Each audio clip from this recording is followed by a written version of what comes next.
শিক্ষা, স্বাস্থ্য, খাদ্য, বস্ত্র, বাসস্থান এগুলো মানুষের মৌলিক অধিকার।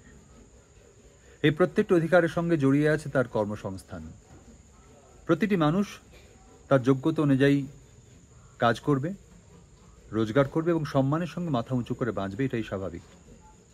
কিন্তু বিগত বেশ কয়েক বছর ধরে এই রাজ্য প্রশাসনের নানা স্তরে দুর্নীতি যেভাবে বাসা বেঁধেছে, তাতে সাধারণ মানুষের জীবন বিপন্ন হতে বসেছে।